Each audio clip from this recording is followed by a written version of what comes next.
Buenas tardes, noches o días, o en cualquier momento que esté viendo esto. Mi nombre es Bautista Martínez Josep y el día de hoy le voy a presentar la Guerra de Corea. La Guerra de Corea abarca entre 1950 y 1953. Esta presentación tendrá como base la introducción, las cosas de la Guerra de Corea, la cronología de eventos clave y consecuencias en el legado que tuvieron. Para empezar, antes de ser sur y norte de Corea, Corea era una península controlada por Japón. Japón tenía un gobierno autoritario muy grande hacia Corea, ya que al él estar en la Segunda Guerra Mundial, pues tenía la necesidad de sacar recursos manipulando o ejerciendo muchísimo poder hacia muchísimas personas, en este caso Corea, para mantenerse vivo en la guerra.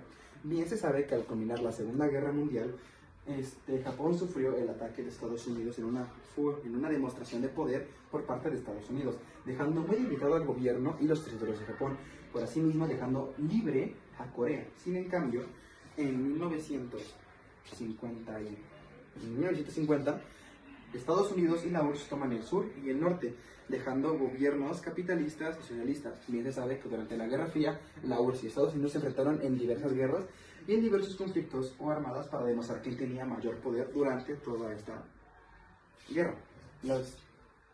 Antes de que todo esto ocurriera, antes de que iniciara la guerra, se acordó por parte de la URSS y Estados Unidos dividir Corea en el paralelo 38. Asimismo, la retirada de Japón y el resurgimiento de muchísimas potencias dejaron como enemigos al sur de Corea y al norte de Corea. Ambos países tenían muy bien establecida su posición. El sur no quería atacar aún hasta que Corea del Norte hiciera el primer movimiento.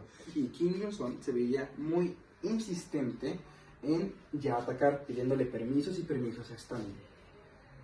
El comienzo de la guerra ocurrió en algún día de junio de 1950. Corea del Norte lanzó el primer ataque, debilitando muy rápidamente a Corea del Sur, tomando Seúl y varios puntos estratégicos por parte de Corea del Sur.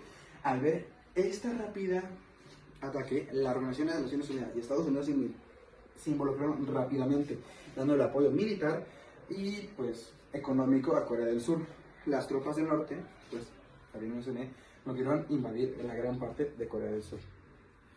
Las participaciones internacionales. La respuesta de la ONU fue muy rápida. Al la ONU ser una organización de varios países que se apoyaban mutuamente en caso de la explotación de una guerra entre un país u otro, pues tenían la obligación de apoyar a Corea del Sur.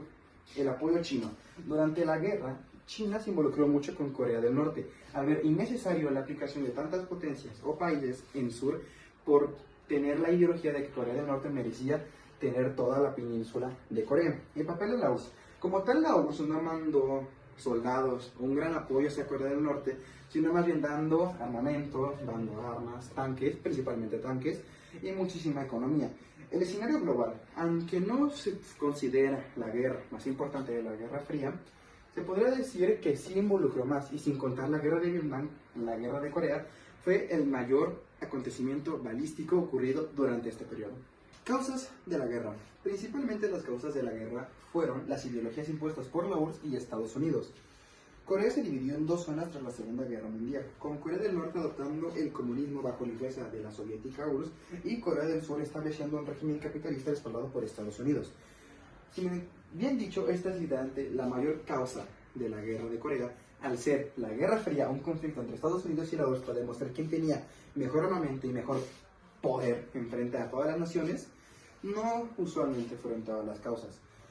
Los dos gobiernos tomaban como así en base a que los dos merecían el total control de la península de Corea.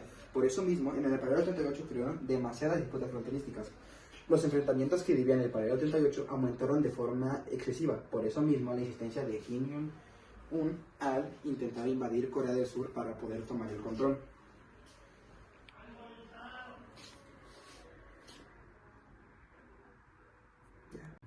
Para continuar con la presentación, hablaremos sobre la cronología y los eventos claves de dicha guerra. La invasión principal. Las tropas del norte de Corea cruzaron el paralelo 38 invadiendo el territorio de Corea del Sur. Como ya había mencionado, Corea del Norte, bajo mucha insistencia hacia Stalin, logró que Stalin les permitiera la invasión a Corea del Sur. Por dicha razón, la capturación de Seúl fue muy rápida, no duró más de la semana, por así decirlo. Las fuerzas norcoreanas tomaron rápidamente la capital de Corea del Sur, Seúl, en los primeros días del conflicto. Tras verse superados muy fuertemente, las Naciones Unidas y Estados Unidos reaccionaron de forma muy rápida. Una coalición liderada por Estados Unidos bajo el mandato de la ONU interviene para frenar el avance norcoreano. Esto se logra muy grandemente al siguiente proceso, el desembarco en Inok. El 15 de septiembre de 1950, las fuerzas lideradas por el general Douglas MacDonald realizaron un exitoso aterrizaje anfibio en las Islas, cortando las líneas de suministros norcoreanas y marcando el inicio de la contraofensiva por parte de Corea del Sur.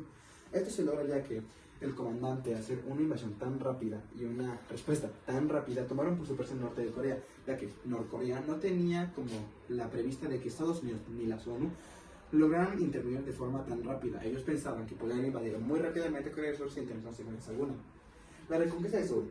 Para el 12 de septiembre, las fuerzas surcoreanas y la de la ONU retomaron Seúl, logrando un avance significativo que causó un repliegue de las tropas norcoreanas hacia el norte. Esto se logra ya que, pues yo bien expliqué, al no esperarse una respuesta rápida del sur, Norcorea se vio muy superada bajo al tener un mayor armamento por parte de Estados Unidos y las fuerzas de Naciones Unidas.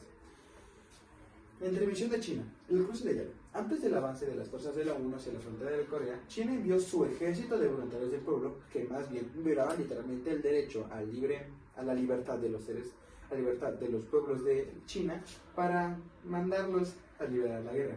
En octubre de 1950, con cientos de miles de soldados cruzaron el río Yula para frenar el avance balístico. Batalla de Chosin recibió. Las fuerzas chinas infligieron grandes bajas en las fuerzas de la ONU. En este enfrentamiento obligaron a sus tropas a replegarse hacia el sur. Las condiciones estaban extremas a finales de 1950. La segunda toma de Seúl. En enero de 1951, las fuerzas chinas y norcoreanas retomaron Seúl en una ofensiva masiva, pero la ciudad volvió a manos de la ONU en marzo, consiguiéndose una línea defensiva que marcó el inicio de un prolongado estancamiento. Este estancamiento se logra debido a que ambas fuerzas no tenían la capacidad en ese momento de verse tan debilitadas, por lo cual la guerra se prolongó hasta 1953 debido a que pues ninguno lograba superar como tal el Tratado de 88, estableciéndose como literalmente la línea antes de firmarse el armisticio. Para terminar con la presentación, hablaremos de las consecuencias y el legado que tuvo esta guerra. Las víctimas y la destrucción. Costos humanos. La guerra resultó en millones de muertos, incluyendo civiles y soldados surcoreanos, norcoreanos e internacionales. Además, la baja de millones de familias desplazadas. Bien dicho, esto se debe a un suceso muy importante que ocurrió. Al terminar la Segunda Guerra Mundial, Estados Unidos y la URSS y China no tenían un gran militaridad tan mayor que tuviera un reconocimiento de sus valores tan profundamente. Por eso mismo, se mandaron a muchísimos jóvenes que no tenían ni siquiera la experiencia de disparar un arma. Por eso mismo, se mataron a civiles, a aliados y a enemigos por igual, porque no distinguían entre sí quiénes eran los que apoyaban y a los que defendían. En el espacio devastadoras, ciudades como Seúl sufrieron inmensos estructurales, como carreteras, puentes, edificios esenciales y resolución en ruinas. La guerra dejó ruinas por todo el centro de Corea y por gran parte en el sur y por muchísima más gran parte por el norte, dejando un estancamiento en la reconstrucción de la economía de Corea. El impacto generacional. La destrucción masiva y las pérdidas humanas crearon cicatrices profundas en el tejido social y la emoción de Corea, afectando a generaciones futuras. Como tal, este conflicto no se ha acabado. Por eso, el acuerdo del armisticio dividió, por el momento, está haciendo muy bien, ¿no?, firmando en 1953 el Tratado del Paralelo 38 como frontera entre Corea del Norte y Corea del Sur, dejando una zona delimitada altamente militarizada. Si se bien sabe hoy, si una persona de Norcorea intenta escapar de Norcorea, es literalmente asesinada por el momento. Y si una persona del sur pasa a Norcorea, es asesinada por el momento, dejando una gran fuerte emoción entre el norte y el sur. La ausencia de paz. El armisticio no fue un tratado de paz, por lo que técnicamente las dos Coreas siguen estando en guerra constante hasta hoy. La recuperación política. El acuerdo consideró la influencia de la Unión Soviética del Norte y de Estados Unidos del Sur, marcando un mapa político en la región. Bien ya dije, esto no ha llegado a una paz como tal, pero sin en cambio se sigue manteniendo la paz hasta que se inicie un conflicto o Norcorea ataque a Corea del Sur o Corea del Sur ataque el norte de Corea. Esto se va a decidir hasta que algunas de las dos potencias decidan involucrarse en alguna guerra militarizada, pero pues por el momento no ha ocurrido nada. Esto dejó muchísimas consecuencias en todo, al dejar muchísimas muertes y el legado del miedo constante de cruzar las fronteras y que la gente siga reprimida en el norte de Corea, dejando esta guerra demasiados daños y pérdidas económicas, tanto socialmente. Muchísimas gracias por su atención, maestra. Bye.